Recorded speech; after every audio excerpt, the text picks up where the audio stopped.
It's not about what happens to you. No one escapes adversity. No one lives free of discomfort or misfortune or struggle. No, it will always be about what you do with what happens to you. In other words, it's not the event, it's the response.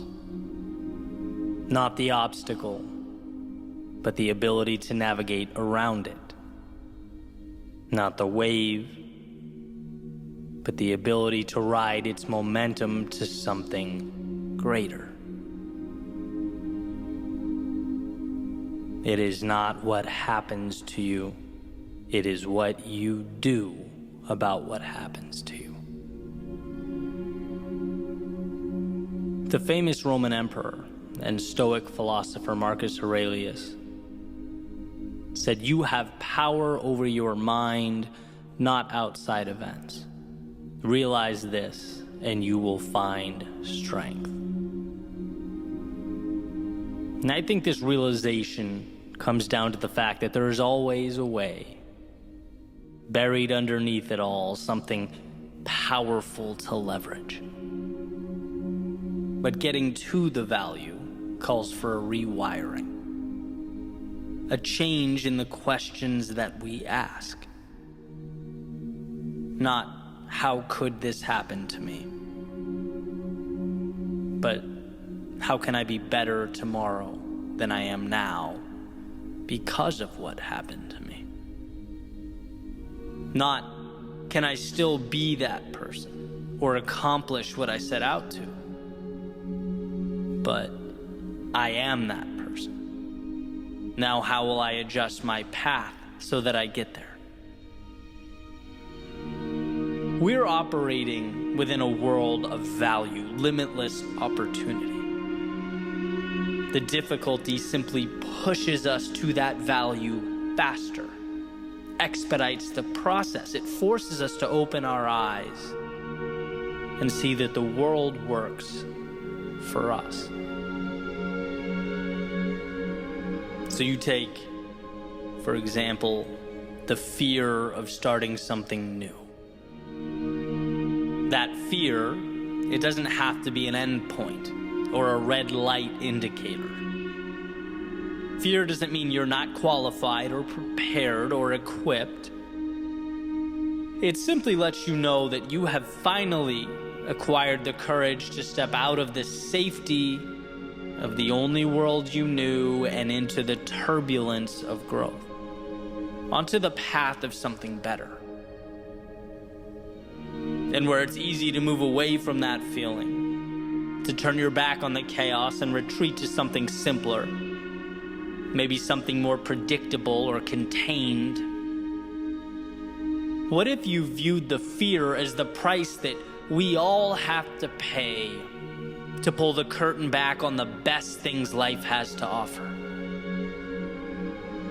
Changing the question from, will I be afraid, to instead, this is important, this is meaningful, therefore it's inevitable that I will experience fear, but what will I do about it?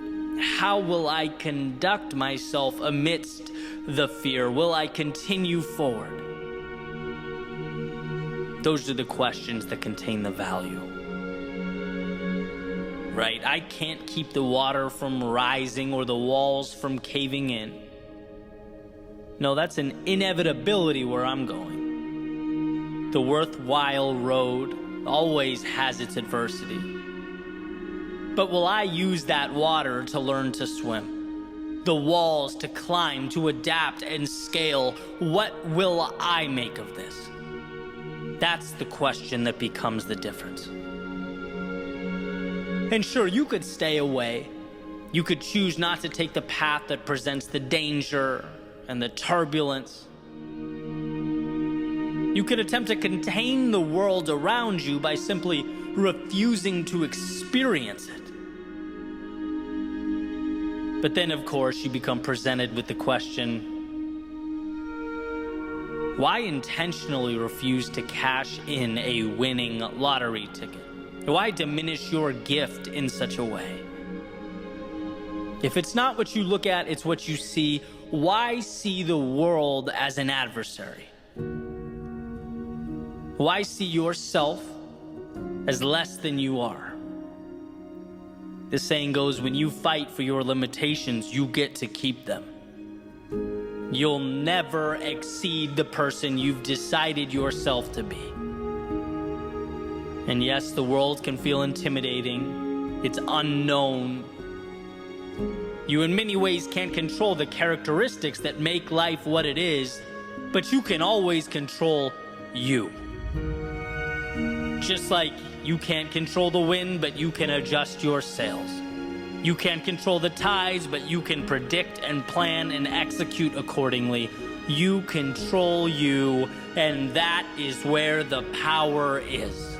And of course, there's going to be times where that's hard to see, when it's not your first instinct to find the value.